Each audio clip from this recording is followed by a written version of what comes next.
అంతా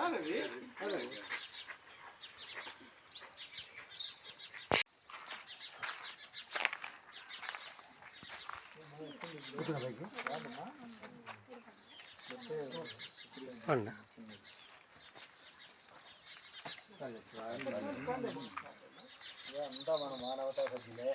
మీ విషయం తెలిసిన ప్రతి ఒక్కరూ బాధపడ్డారు. స్నేహపూర్వకంగా అందరూ కలవాలని ఆత్మీయంగా వాళ్ళు వచ్చి పరామర్శించాలని. కలవాలని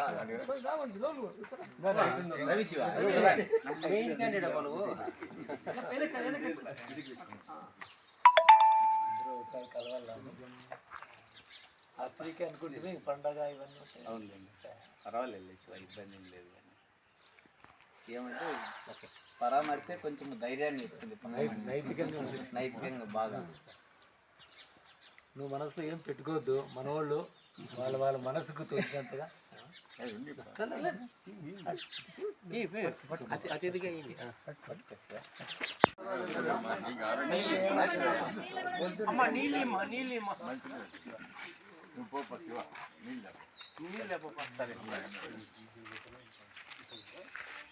లేకపోతే బాగుంటుంది. ఎంతమందికో కనువిప్పు నువ్వు ఉండే ఫ్యాక్ట్ కరెక్ట్ చెప్పినావు. మొన్న రామ్నగర్ లో కూడా ఆయన చనిపోయినాడు శివ. బయట కవర్ అవుతారు కదా, బయట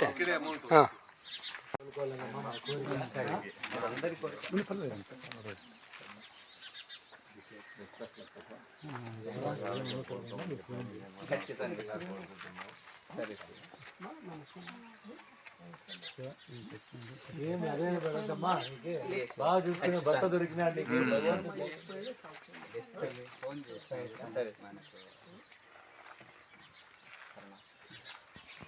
ధర్మవరం, మేము తుంపర్తి కాలనీలో నివాసం ఉంటున్నాము. నా భార్య అనారోగ్య కారణం రీత్యా మానవతా సంస్థ సభ్యులు వచ్చి మమ్మల్ని పరామర్శించి మాకు ధైర్యాన్ని చెప్పి మాకు ఆర్థికంగా ధన సహాయం చేసినారు.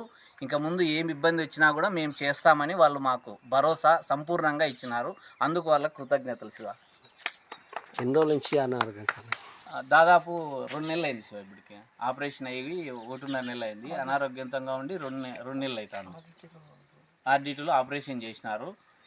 ప్రస్తుతానికి కొంచెం ఒక 2-3 నెలలు డ్రెస్సింగ్ ఉంది డైలీ. అది కొద్దిగా ఇబ్బంది ఉండడం వల్ల వీళ్ళు నాకు ఆర్థికంగా సాయం చేస్తారు. మీరు ఏం వర్క్ చేస్తారు? మగ్గం నేస్తాం శివ, చేనేత కార్మికులు.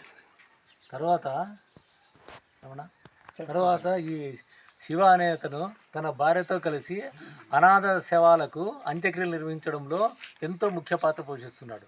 ఆయన దినదినము పని చేసుకుంటే తప్ప జీవనం గడవని పరిస్థితి అయినా కూడా ఎంతో సేవాభావంతో ఎక్కడైనా కానీ అనాథ శవాలు ఉన్నాయి, వాళ్ళకి ఎటువంటి చాలా ఇబ్బంది రూపంలో ఉన్నారంటే సొంతంగా డబ్బులు వేసుకొని వాళ్ళ బ్యాచ్ ఉన్నారు, వాళ్ళు సొంతంగా డబ్బులు కాంట్రిబ్యూట్ చేసుకొని ఈ అనాథ సేవలకు గౌరవంగా అంత్యక్రియలు నిర్వహించి వాళ్ళ సేవాభావాన్ని చాటుకుంటున్నారు. ఇటువంటి ఫ్యామిలీకి భగవంతుడికి తప్పనిసరిగా సహాయ సహకారాలు, ఆయన దయాదాక్షిణ్యాలు ఉంటాయని మేము మానవతా సంస్థ తరఫున కోరుకుంటున్నాం. ఎన్ని సంవత్సరాల నుంచి ఆ ప్రోగ్రామ్ చేస్తున్నాను?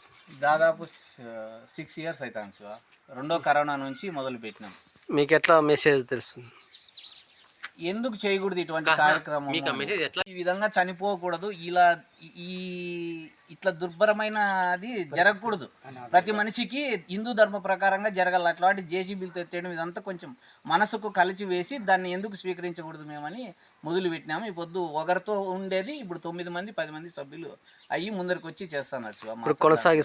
కొనసాగిస్తాను, కంటిన్యూగా చేస్తాను. ఏ ఒక్క ఫోన్ వచ్చినా కూడా వెంటనే ఎవరు అందుబాటులో ఉంటే వాళ్ళని తీసుకెళ్ళి అక్కడ కార్యక్రమం నిర్వహిస్తాను. దాదాపు ఎన్ని చేసింటారు ఇప్పుడు? అంతా మేము చేసే ఈ సేవ చేసే వాళ్ళంతా మగ్గం నేసే వాళ్ళకి సంబంధించిన వాళ్ళే. ఆ వర్క్ మగ్గం ఎవరు డబ్బు ఉన్న వాళ్ళు కాదు, చేనేత వర్క్ చేసుకొని తినే వాళ్ళే. ఇప్పటి వరకు మీరు ఎన్ని సంస్కారాలు చేసినారు?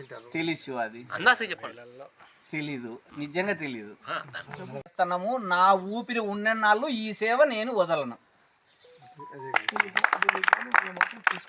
దీనికి ఎటువంటి ఎవరి దగ్గర కూడా డబ్బులు ఎవరి దగ్గర ఆర్థిక సాయం చేయలేదు. అవసరమైతే మేమే కొంతమంది సభ్యులను తీసుకొని ఆర్థిక సాయం కూడా మేమే చేస్తున్నాం శివ వాళ్ళకి. ఆ కార్యక్రమానికి సంబంధించి మాత్రమే, మళ్ళీ వేరే దాంట్లోకి ఎక్కడ డబ్బులు తీసుకోలేదు. మేము కూడా పూర్తి ఉచితంగా చేస్తున్నాం సేవ ఇది.